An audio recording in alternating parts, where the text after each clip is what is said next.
তো অবশেষে চলে এলাম মুম্বাইয়ের সিদ্ধিবিনায়ক গণেশ মন্দিরে। তো দেখতে পাচ্ছ অনেকটা জার্নি শেষ করার পরে চলে এসেছি, আবার অনেকটা জার্নি শুরু করতে হবে, লাইন দিয়ে দাঁড়াতে হবে। তো দেখো, দেখতে থাকো। তো ওয়েলকাম টু মাই চ্যানেল। বন্ধুরা কেমন আছো? আশা করি সবাই সুস্থ এবং ভালো আছো। তোমাদের আশীর্বাদ ও ভালোবাসায় আমিও ভালো আছি। তো প্রথমেই রুম থেকে বেরিয়ে টোটোতে এলাম। টোটোতে 10 মিনিট আসার পর তারপরে আমরা চলে এলাম বাদলাপুর স্টেশনে। তো স্টেশনে দেখো সবাই মিলে বসছি টিকিট কেটে, তো ট্রেনের অপেক্ষায় বসে আছি। তো তারপর তোমাদের দাদাভাই এখান থেকে 5 টাকা দিয়ে জল কিনলো। এখানে প্রত্যেক স্টেশনে তো ব্যবস্থা রয়েছে, তো ঠান্ডা জল পাওয়া যায়, পয়সা দিয়ে ঠান্ডা জল কিনতে হয়।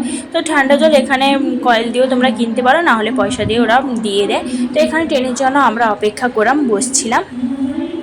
তো অন্য প্ল্যাটফর্মে একটা ট্রেন আসছে, তো সেখানে যাওয়ার জন্য তো তো দেখলাম এক্সকুলেটর তো আছে কিন্তু চলছে না, বন্ধ, অচল। তো আমি যাচ্ছিলাম, আমি মেয়েকে নিয়ে যাচ্ছিলাম, তোমাদের দাদাভাই ভিডিওটা করে দিচ্ছিল। তো তারপরে উঠে ট্রেনের জন্যই অপেক্ষা আর কি।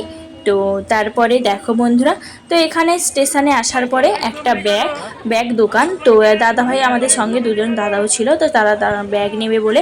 তো দেখতে পাচ্ছ এই ব্যাগ, এত সুন্দর সুন্দর ব্যাগ। এগুলো আমাদের গ্রামে তো 300 400 500 নিচে দেবেই না। এখানে সব ব্যাগ, সমস্ত ব্যাগ একদম 250 টাকা। কত সস্তায় ব্যাগগুলো দিচ্ছিল। তো ব্যাগগুলো খুব সুন্দর ছিল। তো তারপরে দেখো একটা ব্যবস্থা আমার খুব দারুণ লেগেছে, যে কথাটা আমার দারুণ লেগেছে সেটা হলো যে ট্যাক্সির জন্য লাইন দিয়ে দাঁড়াতে হবে। তো হুড়োহুড়ি নেই, সবাই লাইন দিয়ে দাঁড়াও, যার পালা আসবে সে গাড়িতে একসঙ্গে সবাইকে উঠে যেতে হবে। তো ট্যাক্সির জন্য লাইন দিয়ে দাঁড়াতে হয়। তারপরে আমার বরকে দেখো একটা সানগ্লাস কিনে স্টাইল মারছিল, আমিও দুটো ফুল কিনে তো মাথায় গুঁজে নিয়েছি। কেমন লাগছে বন্ধুরা কমেন্ট করে অবশ্যই জানাতে ভুলো না। তো সামনে মেয়েকে নিয়ে, আমার হাজব্যান্ড সামনে বসছিল মেয়েকে নিয়ে। তো তারপর ট্যাক্সিতে করে যাচ্ছিলাম। তো ট্রেন থেকে নেমে তারপর ট্যাক্সিতে যাওয়ার পালা। তো ট্রেন থেকে নেমে ট্যাক্সিতে 10 মিনিট যাওয়ার পরে তারপরে চলে এলাম। তারপরে দেখো এখানে ফুল কিনছিলাম পুজো দেওয়ার জন্য। তো প্রত্যেকটা প্যাকেট তোমাদের 100 টাকা করে। তো ঠাকুরের জন্য দুর্গঘাস ফুল এবং মালা, সাথে তোমাদের প্রসাদও আছে। তো 100 টাকা করে প্যাকেট নিচ্ছে। তো দাদাভাইরা একটা প্যাকেট নিল, আমরাও একটা প্যাকেট নিলাম। তো সবাই দুটো প্যাকেট নিয়ে নিলাম পুজো দেওয়ার জন্য, 100 টাকা করে প্যাকেট। তো দেখো অবশেষে মন্দিরে পৌঁছেই গেছি। তো মন্দিরটা এখনও তোমাদের দেখাইনি। তো মন্দিরে যেখানে প্রসাদ কিনছিলাম সেখানে জুতো রাখার ব্যবস্থা আছে, জুতোটা বিনা পয়সায় রাখছে। তো সবাই জুতোটা খুলে ঝটপট রেখে দিলাম, না হলে মন্দিরের সামনে জুতো রাখলে তো জুতো পাওয়াই যাবে না, হাবিস হয়ে যাবে। তারপরে আর কি, তারপরে লাইন দেওয়ার পালা। তো দীর্ঘক্ষণ অপেক্ষণের পালা, তো দীর্ঘক্ষণ অপেক্ষা করতেই হবে। তো দেখতে পাচ্ছ লাইন দিয়ে দাঁড়িয়ে পড়লাম। এই দেখো মন্দিরটা তোমাদের অল্প করে দেখিয়ে দিলাম, লাইন ধরে দাঁড়িয়েছিলাম। কি গরম, এত গরম, এখানে 43 ডিগ্রি 44 ডিগ্রি তাপমাত্রা।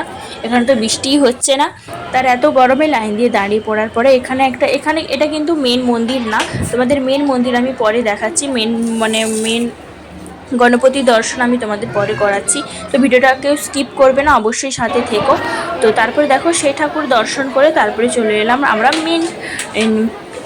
তো সেখানে দেখো এখানে দর্শন করছিলাম। তো এত ভিড়, এখানে ক্যামেরা করাই যাচ্ছে না।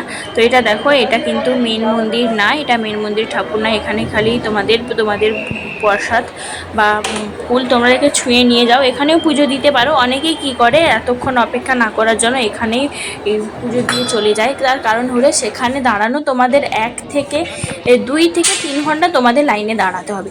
তারপরে চলে এলাম মেনে লাইন দাঁড়ানোর জন্য, মেন ঠাকুরের দর্শন করার জন্য। তো এই দেখো এটা কোন ফুলের গাছ, তোমরা যদি কেউ জানো আমাকে কমেন্ট করে জানাবে। তো ফুলগুলো খুব সুন্দর লাগছিলো তাই কমেন্ট করলাম। তো জিগজ্যাগ খেলা যেমন একটা হয় না, তেমন ঘুরে ঘুরে ঘুরে ঘুরে এই দেখো এরকম সব গেট করা আছে জিগজ্যাগের মতো, এদিক দিয়ে ঘুরে সেদিক দিয়ে ঘুরে এরকম লাইন দিয়ে পুরো আমরা বেরিয়েছিলাম রুম থেকে তো 6টা 6:30 7টার দিকে। আমাদের ঠাকুর দর্শন করতে আমাদের প্রায় 2টো 2:30টা বেজে গেছে, মানে এতক্ষণ লাইন দিয়ে আমাদের দাঁড়াতে হয়েছিল। তো মেন মন্দিরে যাওয়ার আগে এই দেখো এখানে তোমাদের গণেশের একজন মূর্তি আছে, খুব সুন্দর লাগছিল তাই তোমাদের সাথে শেয়ার করলাম। এতটা পরিমাণে ভিড় দেখো, প্রচুর লাইন, বাইরে থেকে মন্দির পর্যন্ত প্রচণ্ড লাইন। আর এখানকার ঠাকুর খুবই জাগ্রত। এখানে মেন ঠাকুরের দেখো, এখানে সিসিটিভি তোমাদের ফুটেজ দেখানো হচ্ছে তোমাদের এখানে, এটাও ভিডিও করলাম। আর এখানে কিছু কিছু দেওয়ালে তোমাদের গণেশ ঠাকুরের কিছু কথা হয়তো আমাদের যেটা জানা নেই সেটা এখানে লেখা আছে। বা এখানে মন্দিরের কাহিনী টাহিনী সব কিছুই লেখা আছে। তারপরে দেখো বন্ধুরা, এখানে লাইন দিয়ে তো আমরা অপেক্ষা করছিলাম। তোমাদের একটা কথা বলে রাখি, তো সমস্ত জায়গায় তোমরা দেখতে পাবে যে গণেশ ঠাকুরের মূর্তির কিন্তু সুরটা তোমাদের থাকে বাম দিকে। তো সমস্ত জায়গায়, সব জায়গায়, যে কোনো ঠাকুর, যে কোনো মন্দির, যে কোনো ছবিতে কিনা তোমরা দেখতে পাবে যে গণপতির মন্দিরের সুরটা কিন্তু থাকে বাম দিকে। কিন্তু এই মন্দিরের একটাই যে পার্থক্য, যে মেন ঠাকুর সেখানে তোমাদের মূর্তির সুরটা কিন্তু আছে বাম দিকে। তোমাদের মূর্তিটা আমি দেখাতে পারলাম না, সিসিটিভি ফুটেজে দেখিয়ে দিলাম, কারণ আমাদের মেন মূর্তিতে সেখানে ক্যামেরা করতে দিচ্ছে না। তো তার জন্য তারপরে পুজো দিয়ে বাইরে বেরিয়ে আসি। এই দেখো তোমাদের মন্দিরে আসল লুকটা দেখাই। এই দেখো ওপরের দিকটা এখানে কিছু কাজ হচ্ছে, এই জন্য ভালো করে দেখা যাচ্ছে না। এত মানুষের ভিড় এখানে, অনেকক্ষণ দীর্ঘক্ষণ অপেক্ষা লাইন দেওয়ার পর তারপরে পুজো দিয়ে আসলাম। এখানে একদমই ফটো তুলছে অ্যালাউ করছে না ভেতরে। অনেক কষ্টে কিছুটা ভিডিও করেছিলাম, কিন্তু মেন ঠাকুরের মূর্তি তোমাদের দেখাতে পারলাম না। যেটা সিসিটিভি ফুটেজে আমি দেখিয়েছিলাম সেটাই হচ্ছে তোমাদের মেন ঠাকুরের মূর্তি। তো যে ঠাকুরের মূর্তির সুরটা কিন্তু আছে বাম দিকে। আর তারপরে দেখো পুজো দিয়ে আসার পরে আমরা চলে এলাম একটা হোটেলে খাওয়ার জন্য, রাইস মিল। তো দুটো হোটেল ঘুরে ঘুরে এলাম, সেখানে রাইস মিল ছিল না। আর আমরা তো বাঙালি, রাইস ছাড়া আমাদের চলেই না। তো ভাত মিল ছিল না, সেখানে রুটি মিল ছিল। তারপরে আমরা একটা হোটেল খুঁজে খুঁজে এলাম, সেখানে আমাদের রুটি সমেত ভাত মিল দিচ্ছিল। তারপরে খাওয়া দাওয়া করে বাড়িতে চলে এসলাম। আর সেখানে যাওয়ার আসার সময়, মন্দির থেকে বেরোনোর সময় এরকম মহাপ্রসাদ দিচ্ছিল সবাইকে একটা একটা প্যাকেট, তো যার ভিতরে একটা একটা করে লাড্ডু ছিল। তো বন্ধুরা, ভিডিওটি ভালো লাগলে অবশ্যই লাইক কমেন্ট শেয়ার করো। যে বন্ধুরা আমার চ্যানেলে অবশ্যই পাশে থাকার জন্য ফলো করে রেখো। আর থ্যাংক ইউ অল সবাইকে। সবাই ভালো থেকো, সুস্থ থেকো। আবার দেখা হবে একটা ভিডিও।